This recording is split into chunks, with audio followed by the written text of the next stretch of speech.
as a Norwegian that has moved to Ghana, I get a lot of questions.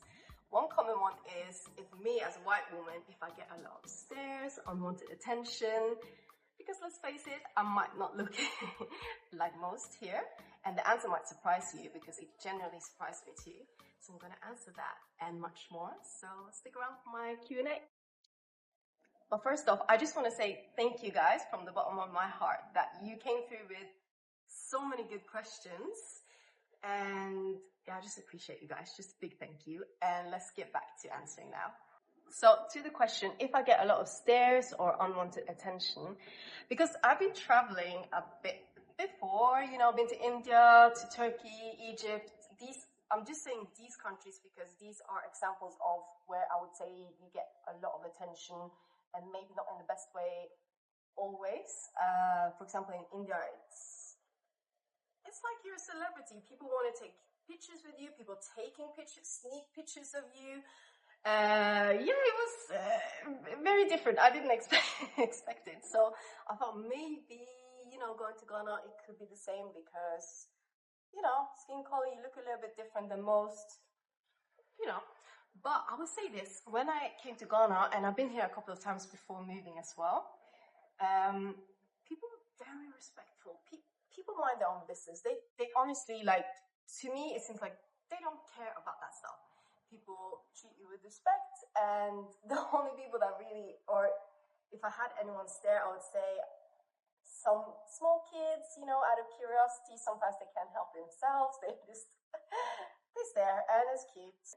On that topic of, looking a little bit different, I just want to say one thing, and I want you guys to answer me in the comments, because I asked the kids, that lives on our property, how old they thought I was and my man is.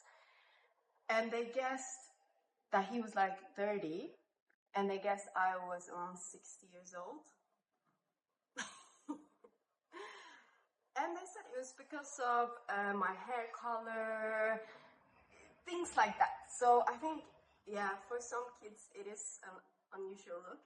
Please tell me I don't look like I'm 60. Next question, and sometimes I'll be looking down because I have my laptop here and I'm just reading the questions. So next question, how's the culture here, in Ghana, different from what you are used to? Which I would say is very different. Norwegian culture and Ghanaian culture are very different. I would say what is very different is Ghanaian culture is very, very loud, warm, fun, vibrant. And Norwegian people, what is similar is that we also are people that are very loyal and warm, but you have to get to know us a little bit. Norwegian people are more skeptical. They, we tend to keep to ourselves a little bit more. Not that, include people that easily, but in our hearts, we are really welcoming. We really are really generous and nice and kind people and loyal people as well. But it takes more time. What I've seen here in Ghana, Ghanaian people are just from the start, from the outside, very, very warm, fun. They include you, come and eat, come and hang with us. Oh, you want to come for Christmas? Yeah, I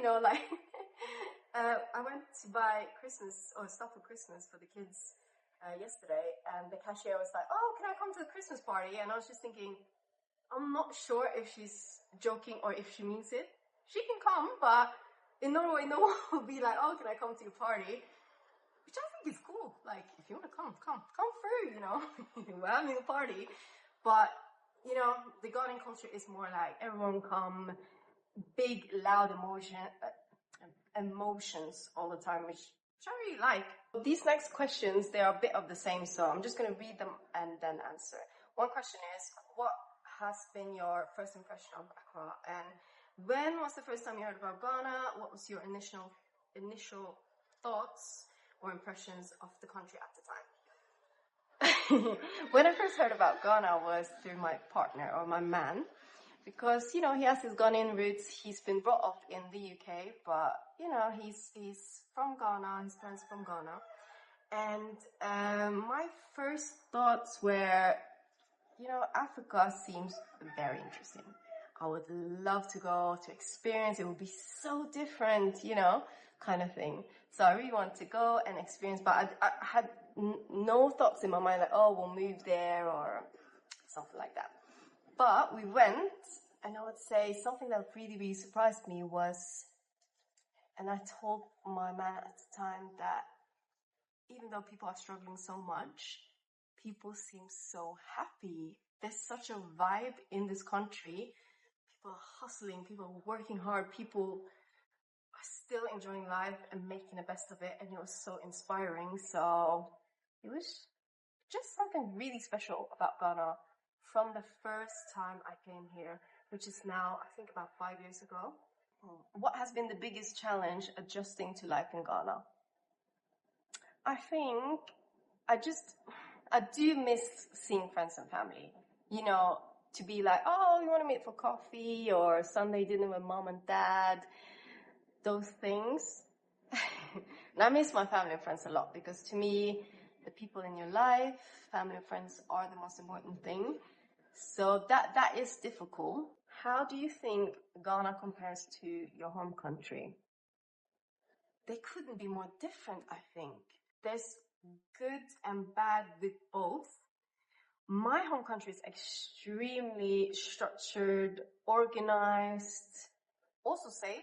I think Ghana is very safe as well. But Norway is extremely structured and organized, and everyone follows the rules.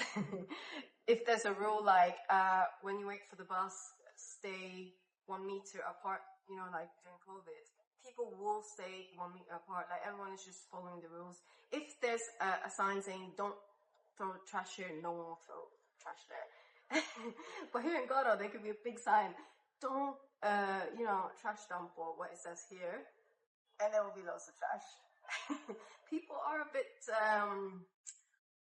they don't stick to the rules here. What were the biggest cultural differences between Norway and Ghana? You know what, I just thought about one. Maybe it's a bit superficial, but here in Ghana, everyone calls, if a person is older than you, it's like uncle or auntie, or mom or dad, or, grandma, whatever. In Norway, you don't call anyone that's not your biological mom or dad, or biological aunt or auntie, auntie or uncle, for uncle and auntie. That is very different. In the beginning, when my partner said, oh, my uncle's coming, I was like, oh, so that's your mom's brother. I've learned that it's not your mom's brother, is it? She would have a lot of brothers. That's very different. Do you have favorite Ghanaian food or dish? Do I? I do. My all-time favorite is palm soup with fufu. Can't beat it. Guys, that dish, tell me anything that's better. I challenge you. Tell me any dish that's better than palm soup and fufu. Which food do you find preparation easy? Ghanaian food, it's not easy preparation. You guys like a lot of steps. I'm learning now, like the stew. My man loves stew. And guys, the steps, there's so many steps. I'm getting better at it. I think I'm mastering. I'm getting better at it. But it's a lot of steps with you guys' food. I'm sure that's why it tastes so flavorful and so good. But easy. There's no easy Ghanaian food, is it? Or is it? We're getting into the romantic relationship questions. Someone asked, how did you and your partner meet? Can you share the story? I wish it was like a really romantic story. It kind of is though. But we did meet on a dating app. I have to be honest, we did meet on a dating app. But it was during COVID, so I was in Norway and he was in London. I lived in London, but I went to Norway to see my family. It wasn't a nice time. We wanted to be close to family. While I was in Norway, we started chatting on a dating app. We spoke for 2 months, which I think is quite good because we got to know each other on a deeper level. We were speaking on the phone, sending voice notes. His voice is so nice. But yeah, and the day I arrived in London, that very, very night, I was just home, showered, got ready, went straight to, when I say straight to his place, it sounds wrong because it's like, oh, he went to his place. But remember guys, during COVID, and this time it was not like any restaurants that was open, it was not allowed to be, I don't think I even was allowed to travel to his place to meet somebody outside my household like he was, but it was all for love, wasn't it? And it's worth it. Look where I am now. So it's all worth it. Yeah, I went. And this man impressed me, you know. He made me homemade leg of lamb. Delicious. And I bought him homemade Norwegian sweater. I think that impressed him. And I remember on the card it said kisses and my name. You know, like my Merry Christmas, this and this, and then kisses tail. And at the end he said, oh, if it says kisses, like give me a proper kiss, and that's how we had our first kiss. What attracted you to him as a Ghanaian man? Was it something cultural, personal, or completely unexpected? I'm trying to think, because he definitely had a very strong energy, like a very masculine, strong energy, which I like. As a Norwegian woman, I don't know if you guys know this, but in Scandinavia, I think Norway and Scandinavia are the top countries where female and male are very equal. And I was a bit tired of it, you know. I wanted a man. I was a bit tired of being the one that just, you know, were the boss all the time. And these men, yeah, I it's like my dad said, I don't really want to admit it. My dad said, I need a guy or a man that can tell me no and stand up to me. He definitely had that strong energy, you know, and that attracted me. Somebody that had very strong family values, that also was very ambitious, entrepreneurial, like myself. So yeah, I don't know if it was cultural or just him, but I heard good things about Ghanian, and I heard they're very romantic, and yeah, he's quite romantic.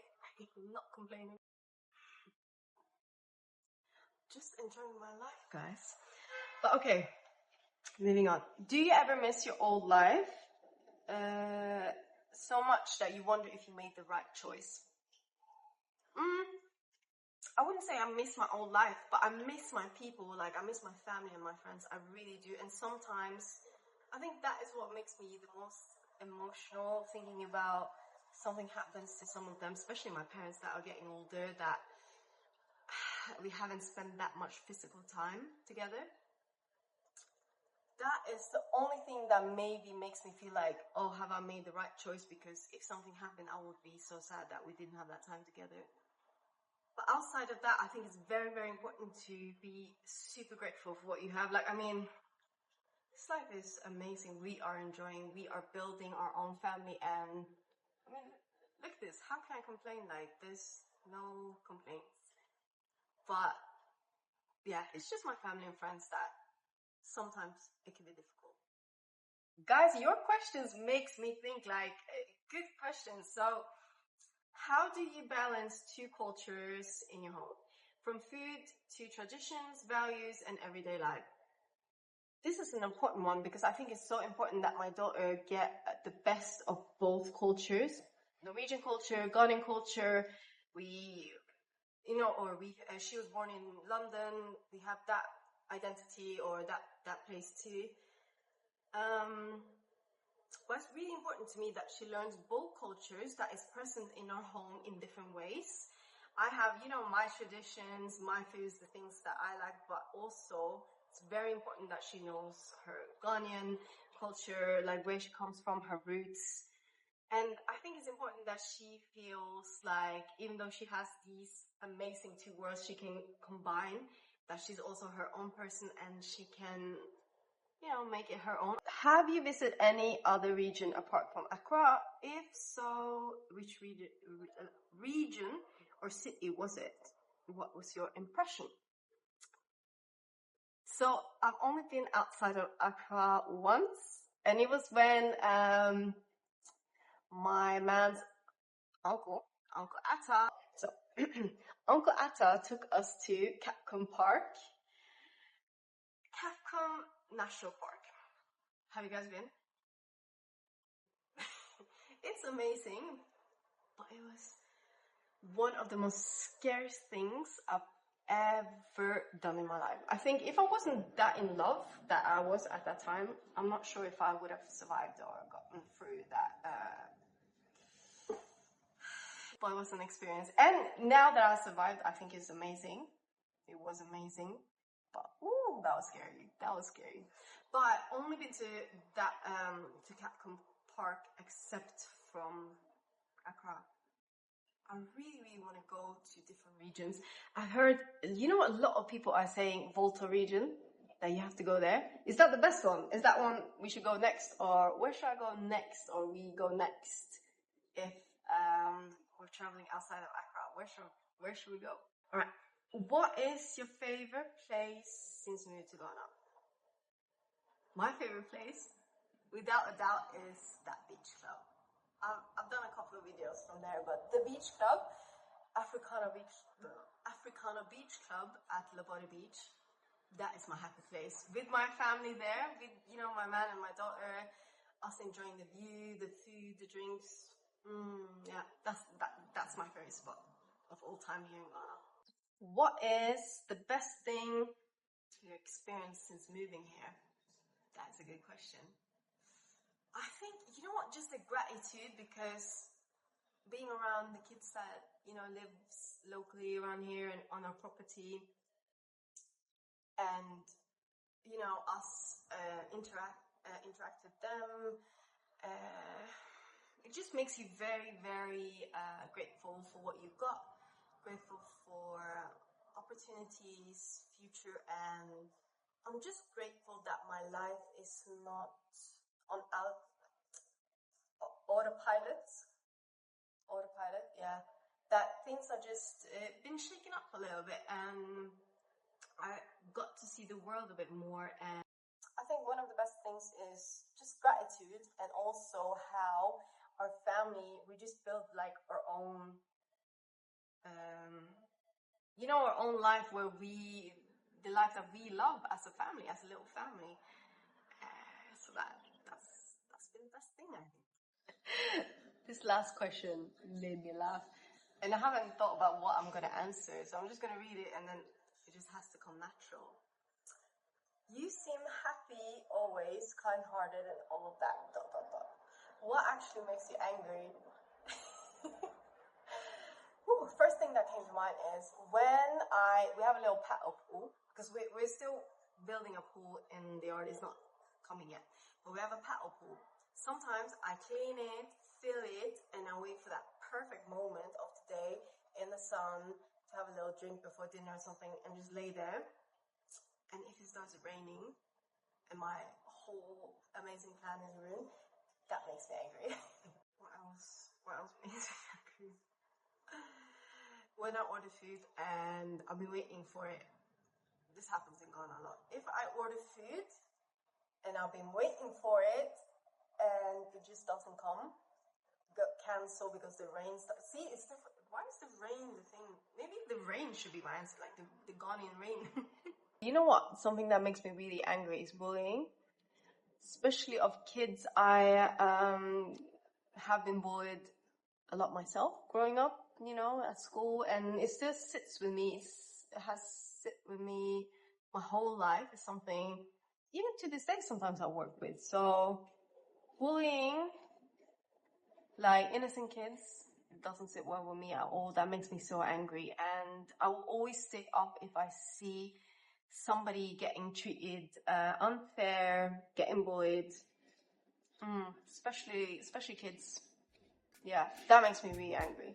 I had a lot of fun answering your questions, and if you have any more questions or comments to what I said, please comment so we can keep chatting. And yeah, stick around. I had fun hanging out with you guys today.